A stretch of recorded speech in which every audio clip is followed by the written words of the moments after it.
What up, ladies and germs, Wonder Shoppers all over the world? It is I, the one and only Rodimus Prime, with the War Machine MJ on camera. Yo. And in the background, mainstream Malcolm in his phone, looking uppity as fuck. Looking at porn. Damn, Malcolm. Out in the open. No. No, just. We done told you about that, bro. You got to do that in private. You can't do that in front of... I'm not watching porn. What are you talking about? No, I'm just playing. Yeah, we're just. But anyway, this is our review of New Japan Pro Wrestling's Strong Style Evolved event, which happened in Los Angeles last week. And I gotta say, this was a pretty good show. Of course, the main event was the Golden Lovers, Kenny Omega and Kota Ibushi, taking on the Young Bucks. I just want to say, I'm jealous of California. Yeah. I would love to take in the wrestling scene in California. The wrestling scene in California is definitely lit. So. Strong Style Evolved, G1 Special, PWG. Yeah. Especially watching Bola. Forget about it. Yeah. And the G1 Special, we'll talk more about that later throughout the review. But as far as this goes, like I said, a good show. The Bullet Club is still in disarray. As the Bullet Club's not fine. But the American Nightmare Cody says they are fine. But as he said, they are not fine. We'll talk more about that later. But anyway, most of this show was tag team match fillers, couple of singles matches. The U.S. title was on the line. But let's kick off with a 6-man tag team match. It was SoCal Uncensored, the Ring of Honor's 6-man tag team champions, the team of Scorpio Sky, the Heavy Metal Rebel, Frankie Kazarian, and the almighty Christopher Daniels, taking on Roppongi 3K and Rocky Romero. Now, this was a nice little match to kick off the show. At one point, Frankie Kazarian kind of tweaked his knee a bit, but, you know, both teams were kind of, as I would say, filling each other out. They were trying to get the best of each other, trying to one-up each other. But in the end, Rocky Romero and Roppongi 3K got the victory. Roppongi 3K hit their move, the 3K, as they got the victory. 11 minutes, 2 seconds, 2.5 out of 5. Question. What do you think of Christopher Daniels' jacket? Which one? The gray one? Yeah, the military one. Oh, he always wears that. I like it. I like it. Yeah. It's fantastic. You know, like I said, he always wears that with the gloves. Yeah. I like that. It's great. It's something I would wear. Yeah. Yeah. But anyway, the next match was Taguchi Japan's own, the flamboyant Juice Robinson and David Finlay, who we would see later on in the show, taking on Chaos's own Haruki Goto, the never openweight champion, and Gato. This match was okay at best. I mean, nothing spectacular. Taguchi Japan did get the win. Juice Robinson and David Finlay got the victory. 7 minutes, 24 seconds, and 1.5 out of 5. Then we had the Killer Elite Squad. Yes, Davey Boy Smith Jr. and Lance Archer representing Suzuki-gun, if I can get my words right. Ugh. Anyway, they took on... You almost said Suzuki Japan. I did, thank you. I almost said Taguchi Japan again. Anyway, they took on Toru Yano and Chucky T. Now, Toru Yano definitely got a nice ovation during the show as he teamed up with his buddy Chucky. Yeah, you wouldn't think he'd get over with States fans. Yeah, I mean, when he came out, fans were chanting Yano, Yano, you know. But he was doing his usual comedic shtick. Killer Elite Squad, what more do we need to say about them? One of the best tag teams in the world. They're also incredible dicks. That too. I mean, they just get in people's faces and spit water. Well, Archer does that. Yeah. He has like a bunch of bottles of water and just, you know, does his thing. And, but you would think that Chucky T and Toru Yano would get the victory with the crowd being on their side. No. Have you seen the Killer Elite Squad? Yeah, but what I'm saying is, you know, the crowd was urging them on, thinking like, oh, this is going to be an upset. But evidently not, because Killer Elite Squad won with the Killer Bomb. 10 minutes, 48 seconds, and 2 out of 5. So the luck definitely ran out for Chucky T and Toru Yano. Then we had the next match. As this guy said, Bullet Club is not fine. No es bueno. It was the team of God, the Gorillas of Destiny, Tama Tonga and Tonga Loa taking on the American Nightmare Cody and the villain Marty Scurll. Whoop, whoop. Now, before I talk about this match, I did see a clip of the press conference before the show where Jay White was verbally undressing the Bullet Club as he was setting up his match with Hangman Page. I'll talk about that a little later.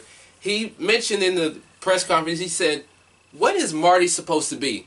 Marty walks around here thinking he's a damn bird." I mean, he was literally undressing the Bullet Club. He's talked about what would happen when he beat Kenny Omega and stuff like that. But getting back to this match, basically before God came out, they were trying to play a game of who's popular, basically a popularity contest. Every time Marty panned to the crowd, they would cheer. Cody did the same thing, they would boo, so on and so forth. It was basically a back and forth. God came out, they got a nice ovation. Cody got on the mic, said, "The Bullet Club is fine." He talked... No. Bueno. No.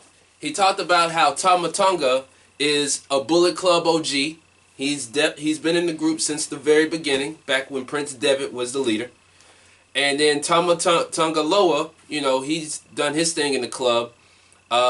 Jim Ross and Josh Barnett, who were on commentary, they kept talking about their football background and stuff. And for some miraculous reason, Cody and Scurll ended up getting the victory. So, hopefully there was peace within the Bullet Club. 10 minutes, 45 seconds. This gets a 3 out of 5. The next match was an 8-man tag team match. A lot of tag team matches. Good Lord. Anyway, it was the team of LIJ taking on the team of Hiroshi Tanahashi, Kushida, Rasuke Taguchi, and Dragon Lee. Naito, Bushi, Sanada, and Takahashi. I mean, this was a pretty damn good match, to say the least. Naito and Tanahashi started the match off. The crowd went crazy. And then Dragon Lee and Hiromu Takahashi, their history, the back and forth chops to each other, the craziness that these two have created throughout their rivalry. But I really like this match, to say the least. LIJ got the victory. Evil will be back. The 5th member of LIJ, one half of the heavyweight tag team champions. He will be back at the next event, Sakura Genesis. So, yeah, like I said, LIJ got the victory. 12 minutes, 13 seconds. A 3.5 out of 5. Now, to take a little break in the action, with all these tag team matches, and we're halfway through the card? Yeah. Could you imagine WWE getting away with this? Like, just a break pay-per-view, they just throw together a bunch of tag team matches? Not really. I mean, depending on what tag team it is, and if the crowd is interested, I really don't see it happening.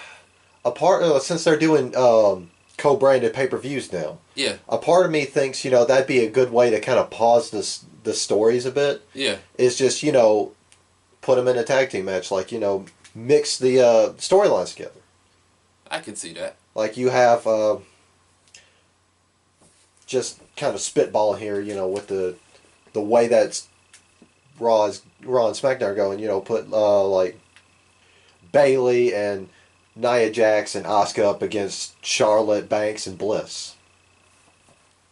That would be a good tag team match. Six woman tag team match. I'd like that. Just kind of intermix stories from different, from the same show, or mix, from both shows. Kind of like a what's that I'm trying to say? Cross brand. Yeah. Yeah. Yeah. Just like nice pauses in the action so they could, flesh out the stories a little bit more. Yeah, kind of put a break on what's really going on. I get what you're saying. Yeah. Yeah, but as far as like a whole tag team match type show. Well, I mean, I wouldn't say like a whole. Do like this card does, like throw in 1 or 2 singles matches. Like the big stories. Yeah. I can see what you're talking about. But as far as that, I really don't know. But like I said, what you just threw out, I would like that. I'd watch that. I definitely think it would make a good network special. Yeah. Like, just subtract one pay-per-view from the month and have a network special. Yeah, yeah. But anyway, getting back to the action. The next match was a non-title match. It was Jushin Thunder Liger taking on Will Ospreay, who was originally scheduled to take on Rey Mysterio, but due to his torn bicep, he couldn't wrestle. But he said he is a man of his word. He said, one day, I will wrestle in a New Japan Pro Wrestling ring, and me and Liger will have a match. Now, these two did have a match, as Rey Mysterio mentioned, back in December of 1996, when a young Rey Mysterio was on the come up. So, imagine how that match would go about some 22 years later. It would still be great. Especially the shape Mysterio was in. Yeah, My God, he's in tremendous shape. Yes, definitely. Liger, a legend within the wrestling business. He's wrestled all over the world. The only 11-time IWGP Junior Heavyweight Champion. He's definitely made a legacy within the Junior Heavyweight division. Will Ospreay trying to make a name for himself as well. The current Junior Heavyweight Champion. And this match was fun. It was nice. Kind of a short match, a 20-minute time limit. I think most of the matches, except with the U.S. and the main event, were 20-minute time limits. I was going to say, the last two matches definitely got breathing room. Yeah, definitely. Anyway, like I said, this was a fun match. Both guys did their thing. Will Ospreay did win with the Os Cutter. 10 minutes, 35 seconds. It gets a 2.5 out of 5. Now, Ospreay got on the mic. He thanked Liger for everything he's done. I mean, why not? This guy, he's a legend, like I said. He went on to say that when I won the Junior Heavyweight Championship, I was going to make a name for myself in the division. I was going to carve my own path. I'm no one's replacement. Then he went to Rey Mysterio. He said, how about me and you have a match? And the crowd just went crazy. The crowd started cheering. He got up because he watched the match from ringside. And out of nowhere, the villain Marty Scurll comes about, attacks Will Ospreay with his umbrella. He calls out Rey Mysterio. Soon as he got in the ring, he unmasked him. They had to cover him up, because they didn't want to show his identity. And he had his mask on his head. He held up the championship and basically making a statement. Liger ran him off. And it was official this week that at Sakura Genesis, it will be Will Ospreay defending the Junior Heavyweight Championship against the villain Marty Scurll. These two have definitely had a rivalry throughout the wrestling business. Definitely two clash of styles. Ospreay finally got the better of Scurll at Wrestle Kingdom when he won the Junior Heavyweight Championship for the second time. But again, this match gets a 2.5. I think they need to bolster their junior division, because think about it. Past 2 years, who have we seen fighting for the belt? The same 4 guys: Kushida, Ospreay, Takahashi, Scurll. Yeah. I mean, they put on stellar matches. I mean, you've had El Desperado from Suzuki-gun. Yeah, but how many times has he fought for the belt? He's fought for the belt. I think he's won it maybe 1 or 2 times. Exactly. It keeps trading between Tanahashi, Kushida, Scurll, Ospreay. Just yeah. So, I mean, I get what you're trying to say. Yeah, I mean, they put on fantastic matches. Not saying anything wrong about them. Yeah. I mean, I love every one of them, no homo, but kind of need to inject a little fresh blood. I get what you're saying. Yeah. That's kind of like the UK division. You know, they're trying to boost the UK division in WWE. You got all these other guys like Wolfgang and so on and so forth, but it's like it's just Tyler Bate and Pete Dunne. Not anymore, considering they signed Liverpool's #1, Zach Gibson. Yeah. Soon to be known as the world's #1. But yeah, we'll see how that plays out at Sakura Genesis. Yeah. Then we have another tag team match. The last tag team match of the night. It was... No. It's not the last tag team match. Yeah, this was the last tag team match. The last 2 matches were single. Oh, the main event. The main event. I was about to say, what the hell were you? I'm glad you corrected me, because I was like, wait, no. Thank you for the correction. Anyway, it was the Intercontinental Champion, the leader of Suzuki-gun, Minoru Suzuki, and the #1 contender for the IWGP Heavyweight Championship, the Technician Magician, as we call him here in the shop, Zack Sabre Jr., also the 2018 New Japan Cup winner, taking on Tomohiro Ishii and the heavyweight champion, Kazuchika Okada. Now, Suzuki and Ishii. These two definitely traded some blows in this match. Back and forth, forearms, chops, what have you. Zack Sabre Jr. doing what he does, being the technician magician that he is. Definitely trying to wear out his opponent in preparation for Sakura Genesis, putting on all the technical moves that he knows how to do. He's looking to add a third belt to his collection, because right now Zack Sabre is Zacky 2 belts. He's the heavyweight champion in Rev Pro and one half of the tag team champions with Minoru Suzuki. So I mean, this match was okay. It was good, and Suzuki-gun definitely made a statement because they won this match. Zack Sabre Jr. ended up tapping out Tomohiro Ishii after the match. He put on the octopus hold on Kazuchika Okada, basically saying, "I'm coming for your belt, and I'm going to take your belt at Sakura Genesis at Sumo Hall." Yeah, it was a nice preview of things to come. Yeah, definitely. And so, and no doubt, we here at the shop think they're going to put on an absolute barn burner. Oh, hell yeah. Hell yeah. Definitely that. I would want to say Sabre, but of course I see Okada walking out as still the champion. But like War Machine said, they're definitely going to put on one hell of a match. Yeah. So we'll see how that plays out. But again, Sabre and Suzuki got the win. 3 out of 5, 18 minutes, 50 seconds. Then we had the U.S. Championship match, the IWGP United States Heavyweight Championship. Jay White, Switchblade, taking on that Seth Rollins wannabe motherfucker. That tall Seth Rollins motherfucker. I do like the name of his finisher though. Yeah. Which is? Well, it's the sister Abigail, but he's called it Blade Runner. Nice. Yeah. I like the name of it. And he took on Hangman Page, but I like his move also. It's like where he picks him up, like in Alabama Slam, but they're upside down. He calls it the rite of passage. Oh. I like that. Like that handstand into the clothesline that it does. Yeah. But see, like when he picks him up, he like drops on his knees. Ow. Yeah. Oh, so it's a widow's peak. Something like that, but like he drops them on their head. Yeah. Yeah. But anyway, like I said earlier, Jay White in the press conference was dressing down the Bullet Club. I did like the video package they showed, where Kenny Omega was beaten for the championship. Hangman Page looked to be the next challenger, and Hangman Page was definitely coming after that belt. He said, "I have made a statement while everybody else is watching Kenny Omega and Cody. I'm out here trying to win the championship." And Jay White, you know, he's done this thing for quite some time. These two definitely got some time. Oh, I mean, I was impressed. Yeah, for a good 25 minutes even, they got some time. This was a really good match. I really wasn't expecting it to be that good of a match, but it definitely turned out to be a barn burner between these two. Like I said, this match lasted 25 minutes even. Jay White is still your United States Heavyweight Champion.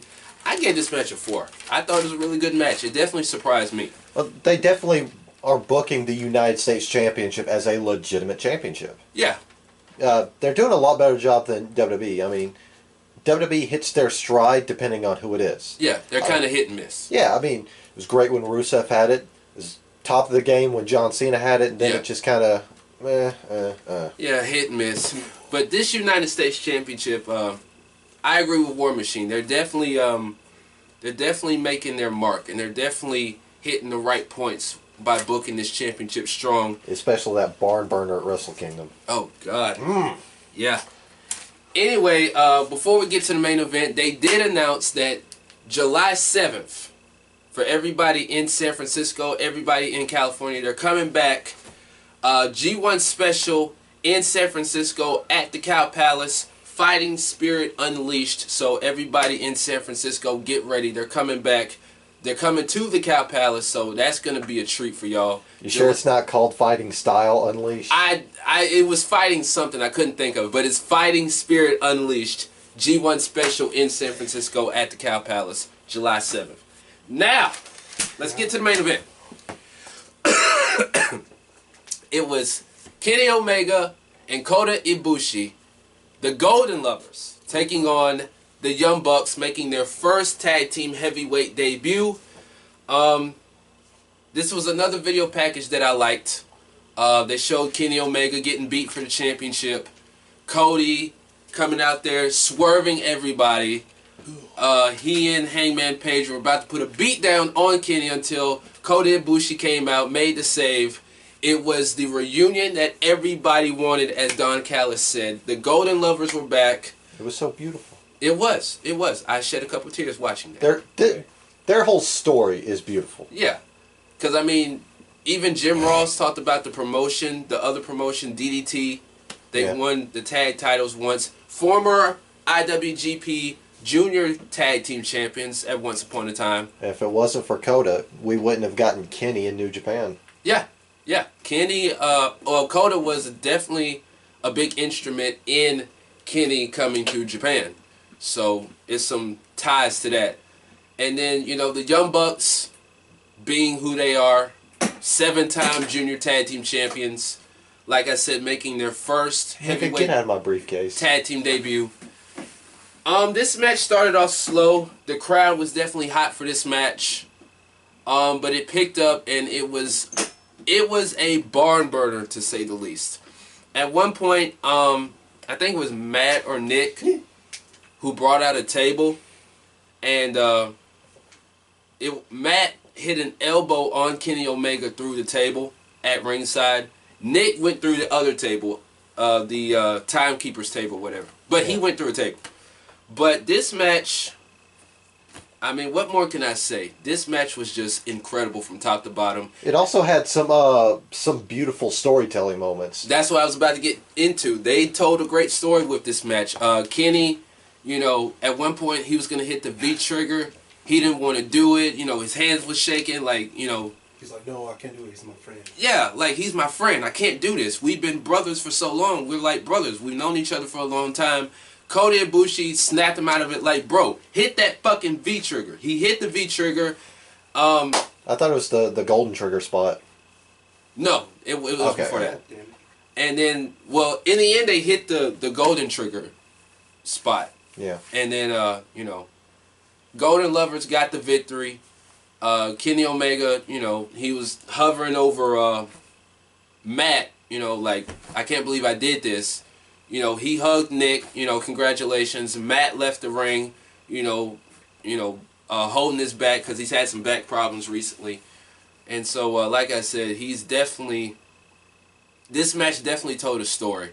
And, you know, he got on the mic afterwards. He said, Cody is trying to drive a wedge within the Bullet Club. And he said, before you know it, I'm going to beat the living poop out of you. And the crowd started chanting poop. Literally. Did they chant? Did he say poop or shit? No, he said poop. Oh, so the crowd started chanting poop. Yeah, the crowd started chanting poop. I'm not joking.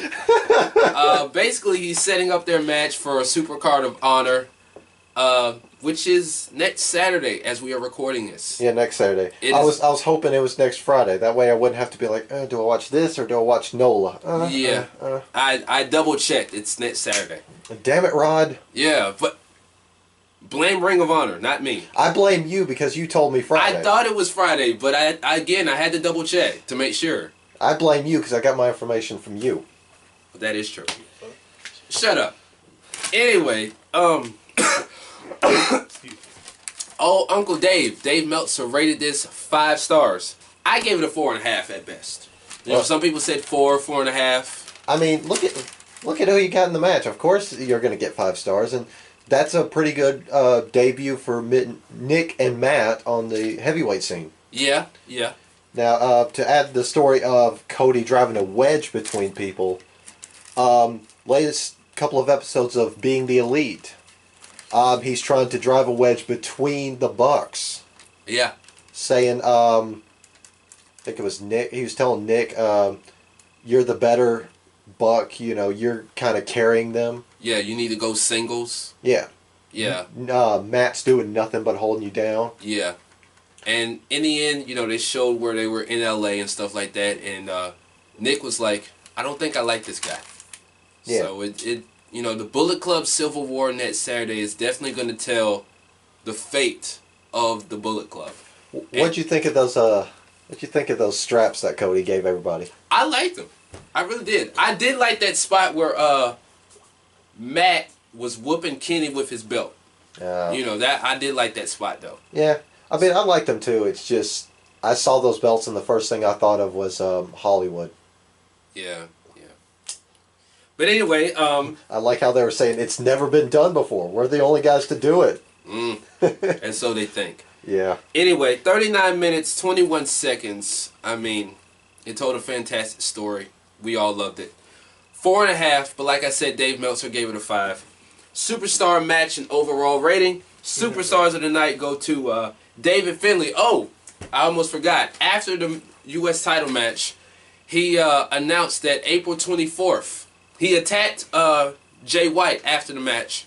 He said, April 24th at Corrigan Hall, I'm challenging you for the United States Championship. So these two definitely have some history as well. He said, I told you that I would not stop fighting you. So he's going to be the next challenger for the U.S. title. But he gets Superstar of the Night. Fight forever. Fight forever. Challenging Jay White? Your mama. Shut up. Yeah, Jay White. Who's challenging? David Finlay. Of Taguchi, Japan? Yeah. Yeah, okay. Yeah. Oh, okay. But anyway, Finlay, Toru Yano, Will Ospreay, Zack Sabre, Jay White, Heyman Page, the Golden Lovers, and the Young Bucks all get Superstars of the Night. Match of the night go to KES versus Chucky T and Yano. The 8-man tag team match, the U.S. title match, and the main event. Overall rating, 3.5 out of 5. Like I said, good show. Tomorrow, as we are recording this, Easter/April Fool's Day. Sakura Genesis, main event. Sabre versus Okada. Then they got some other event later on down in the month of April. Then the G1 in July. So a lot going on for New Japan Pro Wrestling. Yeah, we would do a preview of Genesis, but we're kind of pressed for time. Yeah, we're kind of short on time. So I will do a review, however. Yeah. If we have time, I will do a review. But on that note, yeah, I mean, we're pretty much in agreement that Okada's going to retain tomorrow. Yeah. Or within a couple of hours, given that it is Japan. Yeah, well, different time zones, but yeah, you get what we're saying. Anyway, that is our review of New Japan Pro Wrestling. I almost said No Japan. No Japan Wrestling. Yeah. New Japan Pro Wrestling, Strong Style Evolved. Like I said, everybody in San Fran, get ready because they're coming back in July. I'm the one and only Rodimus Prime. Mainstream Malcolm in the background. War Machine MJ on camera. Yo. We'll see you guys next time. Peace.